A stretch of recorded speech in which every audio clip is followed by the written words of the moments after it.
dalawa yung mag-i-indicate kung may leak or may butas pa yung binilding nila. Dito ay nagbe-video rin si Third kasi first time daw din niya nakakita ng ganon vacuum test sa mga welded part. Tinawag tayo kasi mag-vacuum test sila yung taga-dockyard ng ating mga wall. So ito naman yung pangalawang butas dito sa my starboard side. Tingnan na yung barko namin. 6, 5, 4, 3, 2, 1. You'll never have the sacred stone. Oh, this you crazy mother.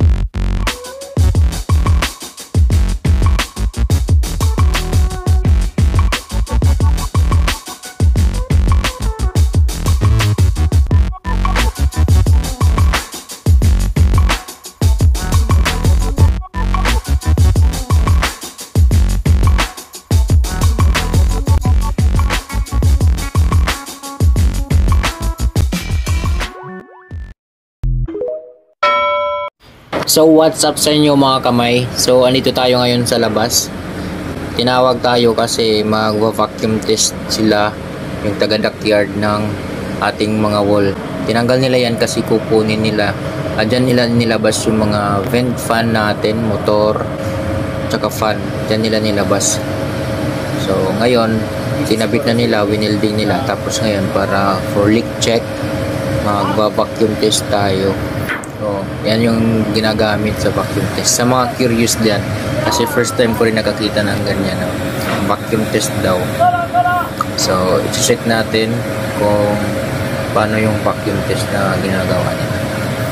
So, yung dala-dala ay yung pampabula or parang ano siya,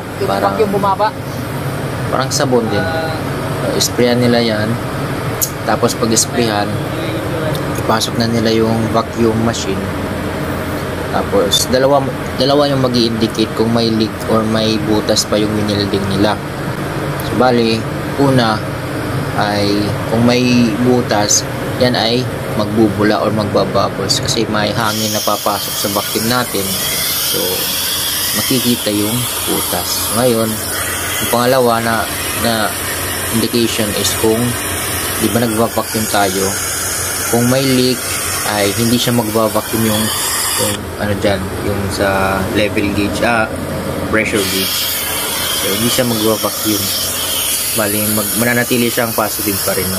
So ngayon yun, pinapakita ko pumupula around 0.65 to 0.7 yung vacuum pressure, yung vacuum niya. So ayan, ganyan lang pala, no? Ganyan yung ginagawa nila.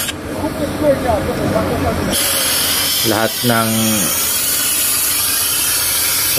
ng welded part chine-check nila kung may butas pa.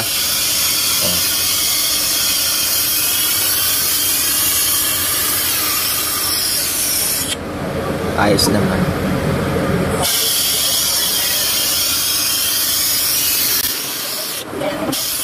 So, 3 piraso na butas yan kasi binutasan nila kasi dyan nila nilabas yung mga vent fan. So, bali 3 yan. Yung dito yung 2.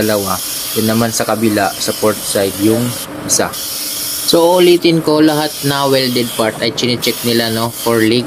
Kasi baka may butas pa, sayang. So, hanggang nandito pa sa dockyard ay aayusin nila kung may butas pa. Pero, sa lahat na chinek yan, ayos naman.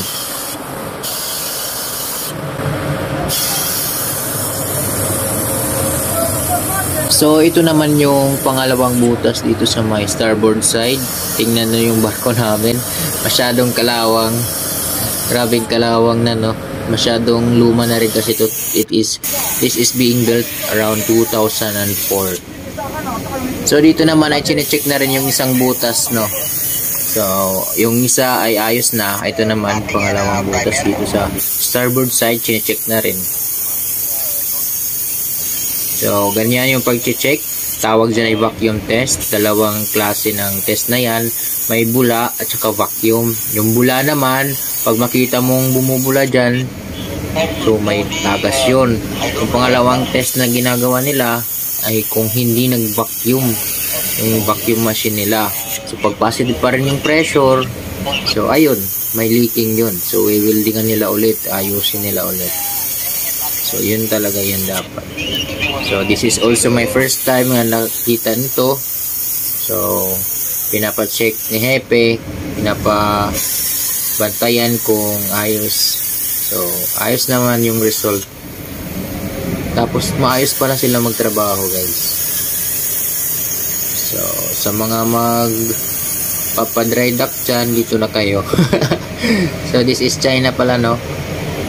So, maganda din sila magtrabaho. Malinis din, may sistema, safety rin, no? Vacuum, tingnan nyo sa pressure gauge na vacuum, nasa pula yan. Around 0.65 or 0.7. Okay.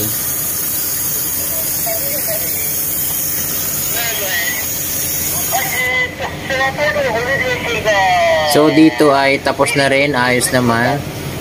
Dito ay nagvi-video rin si Third kasi first time daw din niya nakakita ng ganon vacuum test sa mga welded part, no? Wala.